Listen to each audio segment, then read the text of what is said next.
अस्सलाम वालेकुम बच्चों, क्या हाल चाल है। उम्मीद है खैरियत से होंगे। आज हम स्टार्ट करें अपने new topic nature of bonding and properties.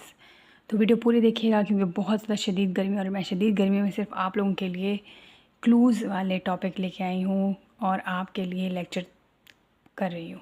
ठीक है, तो अच्छा ठीक है, वीडियो को लाइक ज़रूर कर दीजिएगा और अपना फीडबैक देना ना भूलिएगा।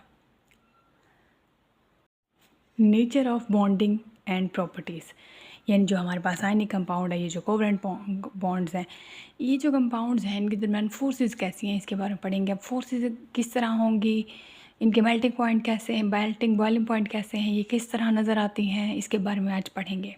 Nature of bonding and properties. आप अपनी बुक अपने पास रखें और यहाँ से मेरे साथ साथ एक एक चीज़ को गौर करना शुरू कर दें, क्योंकि ये अगर आगे न समझ तो आपको सारा कॉन्सेप्ट क्लियर हो जाएगा। क्योंकि ये शॉर्ट क्वेश्चन में आते हैं, इसमें काफ़ी ज़्यादा शॉर्ट क्वेश्चन बनेंगे और नोट्स एंड पे होते हैं। हर वीडियो के एंड पे नोट्स होते हैं। इजी कैम ऑफिशियल के फेसबुक पेज पे नोट्स अवेलेबल होते हैं, वहाँ से देख लिया करें और फिर भी कोई बात समझना है तो पूछ लिया करें। इन आयनिक कंपाउंड्स पॉजिटिवली चार्ज, और यहाँ पे मैंने अंडरलाइन कर लिए कुछ मेन पॉइंट्स, तो आपने उन्हीं को देखना है। ये मेन कॉन्सेप्ट आपका क्लियर हो जाएगा। In ionic compounds the oppositely charged ions held together by the strong electrostatic forces of attraction in the form of crystal lattice. Crystal lattice एक थ्री डायमेंशनल होती है जिसमें अरेंज होते हैं, पॉजिटिव नेगेटिव चार्ज अरेंज होते हैं ख़ास तरतीब से और वो क्रिस्टल लैटिस बनाते हैं। और ये रिजिड होते हैं, सख्त होते हैं, ये आयनिक कंपाउंड्स की बात करें, और ये स्टेबल होते हैं, ये सॉलिड फॉर्म में एग्जिस्ट करते हैं, इनके मेल्टिंग बॉइलिंग पॉइंट बहुत ज़्यादा हाई होते हैं और ये ion spherical and positively oppositely charge होते हैं। जाहिर है क्रिस्टल लैटिस की बात हो रही है तो उसमें अपोजिटली चार्ज ही होंगे, पॉजिटिव नेगेटिव ही होंगे जो अरेंज होते हैं और ये सराउंड करते हैं एक दूसरे को ऑल साइड से, दोनों साइड से, ऑल साइड जितनी भी साइड्स हैं। Ionic bonds are non directional, इनकी कोई डायरेक्शन नहीं होती। इनके अरेंजमेंट, आयंस की अरेंजमेंट की वजह से एक क्रिस्टल लैटिस बनती है।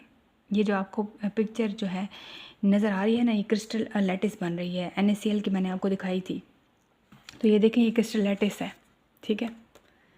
इसमें आयंस अरेंज होते हैं थ्री डायमेंशनल फॉर्म में। उसके बाद है इफ़ एन एक्सटर्नल फोर्स, अगर हम कोई फोर्स अप्लाई करें इस क्रिस्टल लैटिस पे तो ये जल्दी से ब्रेक हो जाएगी।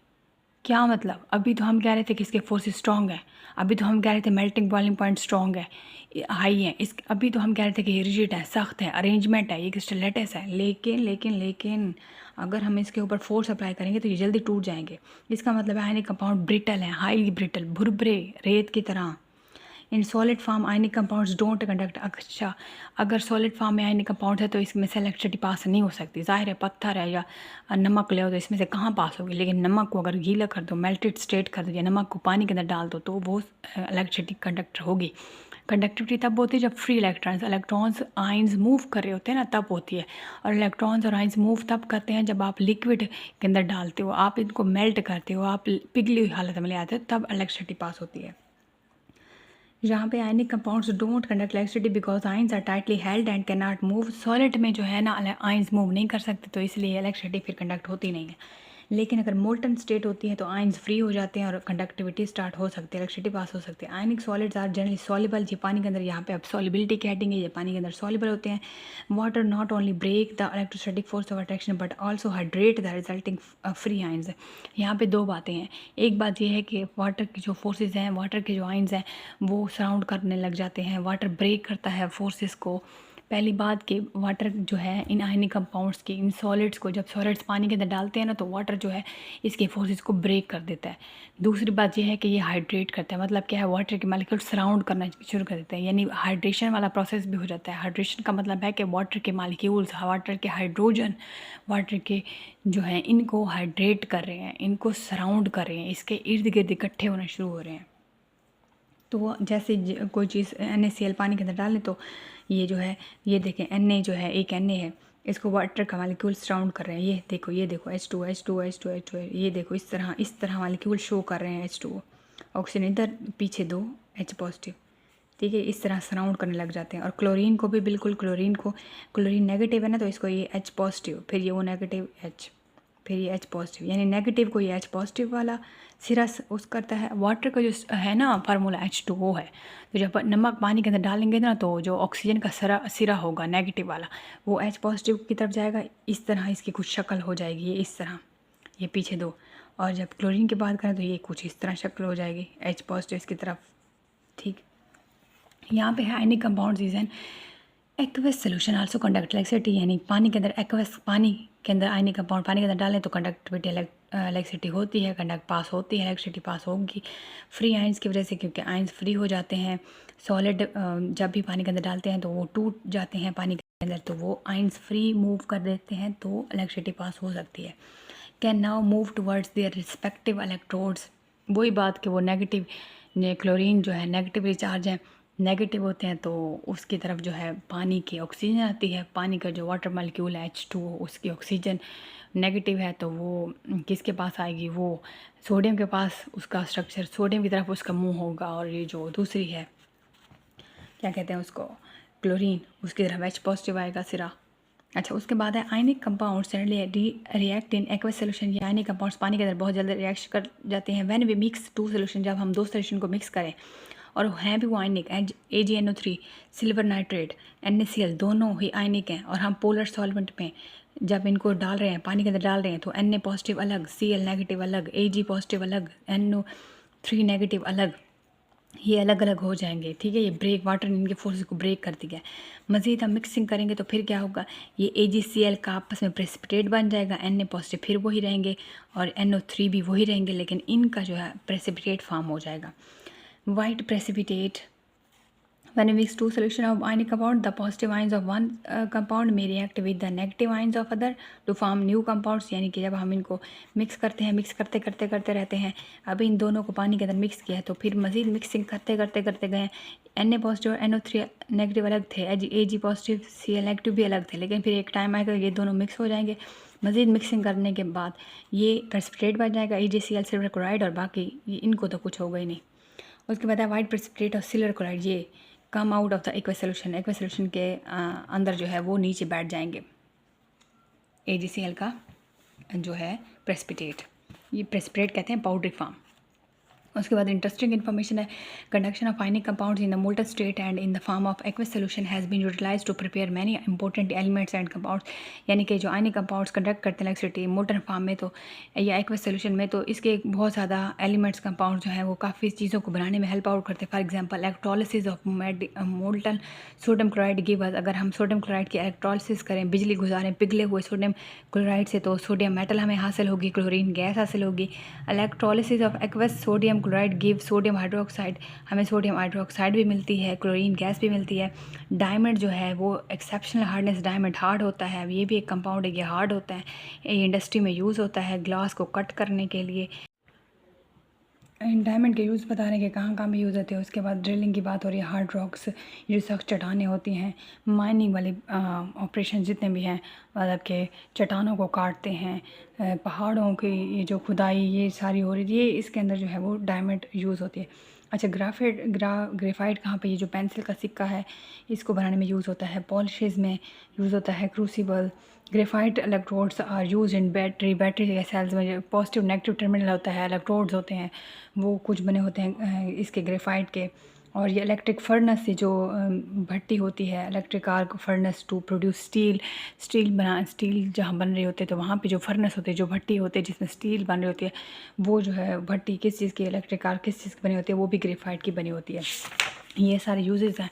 आगे कुछ ऐसे कंपाउंड्स हैं, पहले आयनिक कंपाउंड की बात होती रही है, अब कोवलेंट बॉन्ड की, कोवलेंट कंपाउंड्स की बात होती रही है। एलिमेंट्स कंपाउंड्स जिनमें एटम्स आर कोवलेंटली बॉन्डेड, यानी कोवलेंट कंपाउंड्स की बात हो रही है, वो आयनिक कंपाउंड से डिफरेंट होते हैं। Elements present at right side, ये वाले जो कोवलेंट कंपाउंड्स होते हैं ये right side of periodic table में एटम होते हैं, ये डायटोमिक फॉर्म में एग्जिस्ट करते हैं। इनर्ट गैसेज कौन सी होती है, नोबल गैसेज। नोबल गैसेज के अलावा बाकी जितने भी हैं जिस साइड पे पड़े हैं वो कोवलेंटली बॉन्डेड है। नाइट्रोजन है, ऑक्सीजन है, डायटोमिक फॉर्म में है। डायटोमिक का मतलब है दो एटम, तो ये देखें N2 ये डायटोमिक है, एक नाइट्रोजन, ये दो नाइट्रोजन है, diatomic. Oxygen O2, fluorine F2, chlorine HCl2। Due to very weak forces, इनके दरमियान फोर्स ऑफ अट्रैक्शन बहुत वीक होती हैं, इनके मालिक्यूल्स के दरमियान इनकी डेंसिटी बहुत ज़्यादा कम होती है, डेंसिटी बॉइलिंग पॉइंट बहुत कम होते हैं। ब्रोमीन जो है एग्जिस्ट वोलेटाइल फ्यूमिंग लिक्विड, यानी कि बुखारात बन के जो उड़ जाता है लिक्विड, यानी जिस तरह पेट्रोल होता है तो उस तरह ब्रोमीन लिक्विड भी बिल्कुल वैसा ही होता है। ये कार्बन है, फास्फोरस है, सल्फ़र है, ये भी कोवलेंट सॉलिड्स हैं, मतलब आयनिक नहीं है लेकिन ये कोवलेंट हैं, लेकिन सॉलिड्स हैं लेकिन कोवलेंट सॉलिड्स हैं।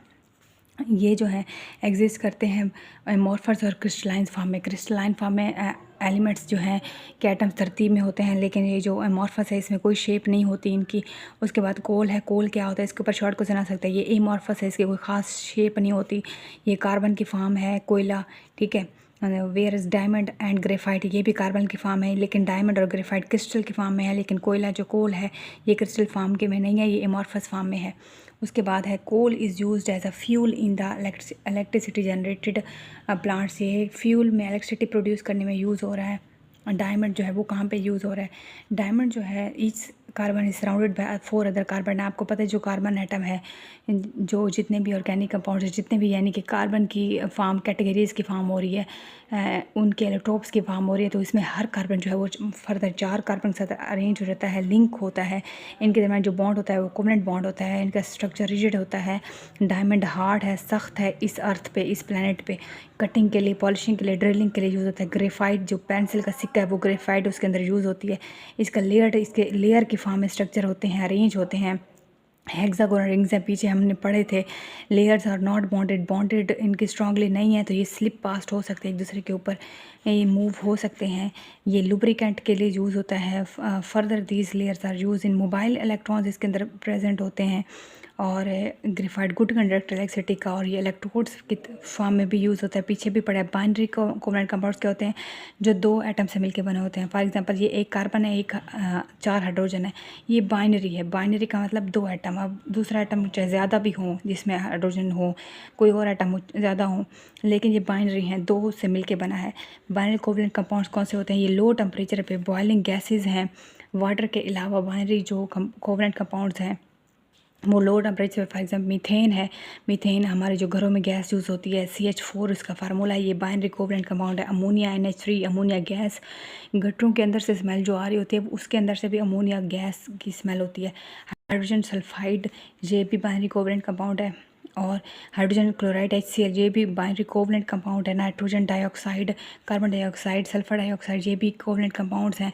ये गैसेस हैं, लेकिन gases at room temperature. Room temperature पे सारे जितने भी कंपाउंड्स पड़े ये गैसेज हैं। रूम टेम्परेचर क्या होता है? केमिस्ट्री में रूम टेम्परेचर 25 डिग्री सेंटीग्रेड वाला टेम्परेचर रूम टेम्परेचर होता है। वाटर एंड हाइड्रोजन, पानी H2O और हाइड्रोजन फ्लोराइड HF, ये लिक्विड है रूम टेम्परेचर पे। बाकी मतलब जितनी भी गैसेज है ऊपर अभी पड़ी हैं ये लिक्विड थी, ये गैसेस थी रूम टेम्परेचर पर, लेकिन सिवाय 2 के, हाइड्रोजन फ्लोराइड और वाटर, ये लिक्विड हैं रूम टेम्परेचर पे। लिक्विड वाटर की जो बॉइलिंग पॉइंट है वो हाई होता है, स्ट्रॉन्ग फोर्स होते हैं, ज़ाहिर है लिक्विड है। और इसके अंदर covalent molecule like hydrogen chloride और सल्फ्यूरिक एसिड या नाइट्रिक एसिड, ये आयनाइज भी हो सकते हैं पानी के अंदर। और फिर अगर ये आयनाइज होते हैं तो फिर ये एसिड की तरह भी बिहेव कर सकते हैं। HCl जो है जब वाटर इसे गुजारे तो ये रिवर्सिबल रिएक्शन होता है, मतलब इस तरफ ये जो रिएक्शन है हो सकता है, फिर इसको अपोजिट वापस भी लेके आ सकते हैं। तो ये H positive Cl negative convert हो सकता है, H पॉजिटिव Cl नेगेटिव दोबारा हम वापस HCl में भी ला सकते हैं। इसलिए ये साइन जो है वो एरो रिवर्सिबल का। उसके बाद देखें H2SO4 है, इसके अंदर इसको पानी के अंदर डालें तो 2H पॉजिटिव अलग, ये 2H पॉजिटिव अलग, और SO4 2 नेगेटिव ये अलग। ठीक है, यहाँ तक कोई बात समझना है ज़रूर पूछिएगा। यहाँ से इस चैप्टर से शॉर्ट क्वेश्चन आते हैं। अपने कॉन्सेप्ट को क्लियर रखें, अपने माइंड को फोकस रखें, तो बहुत आसान है आपके लिए केमिस्ट्री। नोट्स अटैच कर रही हूँ, ज़रूर देख लीजिएगा। और अपने मेरे चैनल को सब्सक्राइब कर दें और वीडियो को पूरा देखा करो, क्योंकि बहुत शदीद गर्मी में मैं सिर्फ आप लोगों के लिए बना रही होती हूँ। ठीक है, अपना ख्याल रखिएगा। मिलते हैं नेक्स्ट लेक्चर में। Thank you so much. अल्लाह हाफिज़।